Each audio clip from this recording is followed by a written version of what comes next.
Xo'p, shablon testimizning birinchi varianti. Bu joyda 20 talik, ya'ni birinchi variantda jami 20 ta savol bor. Buni sizlar bilan bugun ko'rib chiqamiz. Birinchi savol. Qaysi avtomobil uchun bu belgining ta'sir oralig'ida to'xtashga ruxsat etiladi? Demak, bu joyda e'tibor berayotgan bo'lsanglar, birinchi o'rinda e'tibor berishimiz kerak bo'lgan to'xtash taqiqlanadi, ya'ni 327 yo'l belgisi to'xtash taqiqlanadi. To'xtash taqiqlanadi yo'l belgisining ostida esa qo'shimcha havolat belgilaridagi nogironlar mustasno, ya'ni 718 yo'l belgisi o'rnatilgan. Bu nima degani? To'xtash taqiqlanadi, ammo nogiron boshqarayotgan transport vositasi bundan mustasno degan ma'noni bildiradi. Endi qizil avtomobil bu joyda xato to'xtadi, to'xtashi mumkin emas. Mana bu sariq avtomobilda esa mana ko'rib turibsizlar, taniqlilik belgilaridan nogiron boshqarayotganini bildiruvchi belgi o'rnatilgan va bu avtomobilga bu joyda to'xtashga ruxsat beriladi. Va sariq avtomobil bu joyda to'g'ri to'xtagan. Ikkinchisi, yo'naltirgichlarning, ya'ni yo'naltirgichlar bilan ko'rsatilgan yo'nalishlarning qaysi biri bo'yicha harakatlanishga ruxsat etiladi? Bu joyda 4-1 yo'l belgisi o'rnatilgan. Harakatlanish to'g'riga degan yo'l belgi ushbu belgi. Bu belgi chorrahadan tashqari joylarda o'rnatilganda o'ngga burilishni taqiqlamaydi. Ya'ni chorrahadan tashqari joylarda o'ngga burilsa ham bo'ladi. Bu ya'ni ko'rib turgan joyingiz chorraha emas, yoqilg'i quyish shoxobchasi. Yoqilg'i quyish shoxobchalariga kirish va chiqish joylari, yondosh hududlarga kirish va chiqish joylari chorraha hisoblanmaydi. Shuning uchun o'ngga burilish taqiqlanmaydi. Hozir bu avtomobilimiz to'g'riga va o'ngga harakatlanishiga ruxsat beriladi. Demak, bu yo'nalishimiz A va D yo'nalishda harakatlanishiga ruxsat beradi. Keyingisi, tibbiyot xususiyasi bo'lmagan va o't o'chirgichi bo'lmagan qanday transport vositalaridan foydalanish taqiqlanadi? Buni qisqa qilib aytaman. Bu joyda M1, M2, M3, N1, N2, N3 mana shu ko'p o'quvchilarda imtihonlarga tayyorlanayotganlarda qiynaydi, M nima, N nima deb. Buni ham xudo xolasa kelgusi dasturlarimizda tushuntirib o'taman, har bittasini chizib. Lekin bu joyda siz hozir qisqa qilib aytganda N mi, M mi, qaysi harf bo'lishidan qat'iy nazar bular barchasi avtomobil, ya'ni transport vositalari hisoblanadi. Bu transport vositalari barchasida o't o'chirgich va tibbiyot xususiyasi bo'lishi shart. Shuning uchun barcha javoblarni bossak to'g'ri chiqadi. Keyingisida chorrahadan birinchi bo'lib o'tadi deb so'rayapti. Ya'ni ushbu chorrahada transport vositalaridan qaysi biri birinchi bo'lib o'tadi degan savol berilgan. Xo'p, bu joyda siz birinchi o'rinda yaxshilab ahamiyat berishingiz kerak. Transport vositalari rangini ajratib olishingiz kerak bo'ladi. Ya'ni sariq, qizil, ko'k va yashil. Va bundan tashqari har bitta avtomobilda tasavvuringizda rolida o'tirishingiz kerak. Ya'ni o'zingiz boshqarayotgandek tasavvur qilishingiz kerak. Misol uchun sariq avtomobil, ya'ni Spark rusumli avtomobil ekan bu yerda. Sariq avtomobilni boshqarayotganda o'zingizni tasavvur qilib roliga o'tirsangiz, sizga nisbatan o'ng tomoningizda qizil va ko'k bor. Endi qizil avtomobilda yoki ko'k avtomobilda roliga o'tirsangiz, sizga nisbatan o'ng tomonda yashil avtomobil bor.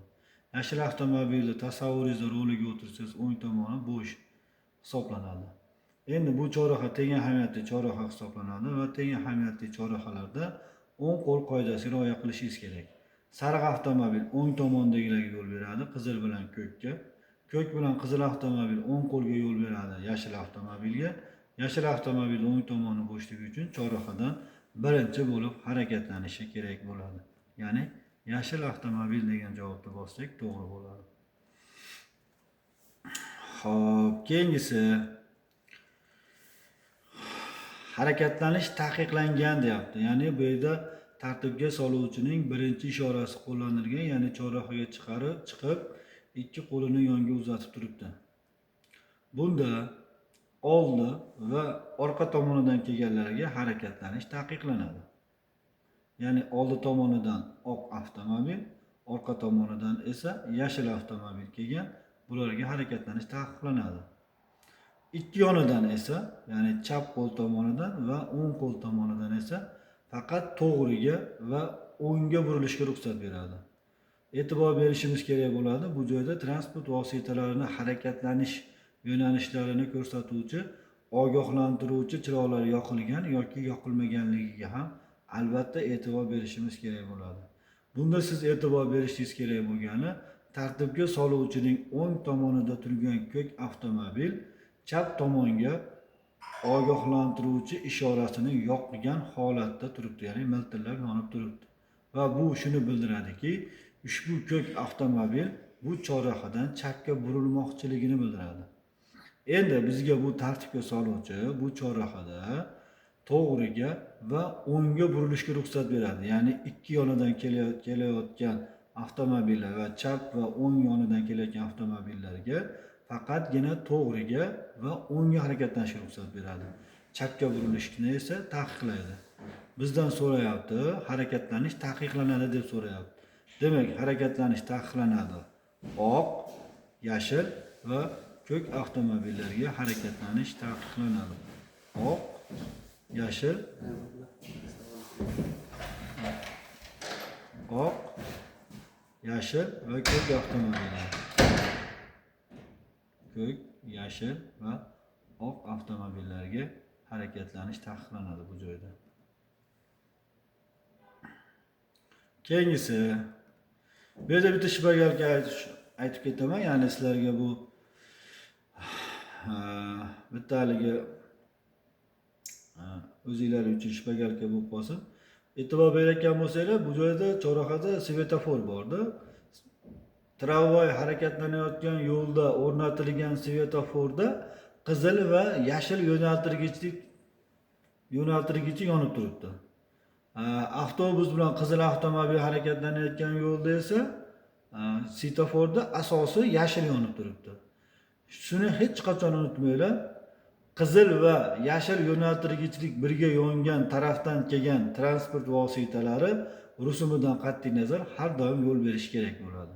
Chorrahani birinchi bo'lib kesib o'tadi. Demak, avtobus va yengil avtomobil bu joyda birinchi bo'lib o'tishi kerak bo'ladi. Xo'p, keyingisi 7-savolimiz shu joyda to'xtab turishga ruxsat etiladimi degan savol. Ya'ni bu joyda to'xtashga ruxsat beriladimi deyapti. Mana bu ko'k avtomobil furgonga bu joyda to'xtab turishi mumkinmi deyapti. Xo'p, bu joyda to'xtab turishga ruxsat beriladi bu avtomobilga. Nimaga deganda, mana shu joydan hozir mana bu yo'llar kelayotgan avtomobillar barchasi qaysi tomonga burilishi kerak ekan? Buyuruvchi belgi turibdi, ya'ni 4-2 yo'l belgisi turibdi. Bu o'ngga harakatlanish degan buyuruvchi belgi va barcha avtomobillar bu joyda o'ngga burilishi kerak. Barcha avtomobil bu joydan o'ngga burilgan vaqtda bu avtomobil bularga nima qilmaydi? Xalaqit bermaydi. Shuning uchun bu joyda to'xtashga ruxsat beriladi degan javobni bossak to'g'ri bo'ladi.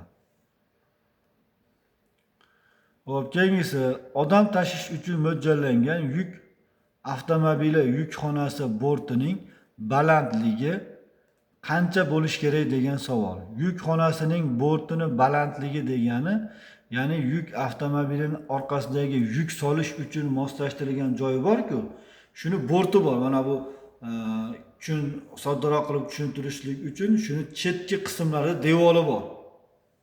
Mana shu devorining balandligi qancha bo'lishi kerak deyapti. 1 metr 30 sm, ya'ni 1,3 sm dan kam bo'lmasligi kerak. Qoida shunaqa. Keyingisi, umurtqa pog'onasining ko'krak sohasi shikastlangan jabrlanuvchi transportda qanday tashiladi? Ya'ni umurtqa pog'on ko'kragi shikastlangan, ko'krak qismiga qanaqadir lat yeb qolibdi. Mana shunda qanday, ya'ni avtomobilni siz olib ketishingiz kerak, shuni qanday olib ketasiz deyapti. Shunda siz olib ketishingiz kerak bo'ladi. Taxta, ya'ni qattiq taxtaga yoni bilan, orqasi bilan yotgan holatda tashishga ruxsat beriladi. Keyingisi, bu ham Transport vositalarining taniqlilik belgilari hisoblanadi. Ya'ni sizni boshqaruvingizdagi transport vositasining umumiy uzunligi 20 metrdan oshib ketganda siz mana shu taniqlilik belgisini o'rnatib olishingiz kerak bo'ladi. Sizni avtomobilingizni umumiy uzunligi 20 metrdan oshganda necha metr, misol uchun 22 metr bo'lib qoldi yoki 26 metr bo'lib qoldi yoki 24 metr bo'lib qoldi, mana shu belgini o'rnatib, ichidagi raqamni shu avtomobilingizni uzunligi necha bo'lsa shuni yozishingiz kerak. Misol uchun siz avtomobilingiz 22 metr, demak bu yerda hozir 26 ko'rsatilgan bo'lsa, siz 22 metr ko'rsatasiz. Buni qo'yishdan maqsad sizni orqangizda kelayotgan avtomobil sizni quvib o'tgani chiqmoqchi bo'lsa, mana shuga qarab sizni uzunligingizga e'tibor berib harakatlanishi kerak bo'ladi. E'tiboringiz uchun rahmat. Qolganini davom ettiramiz yana, xudo xolasa.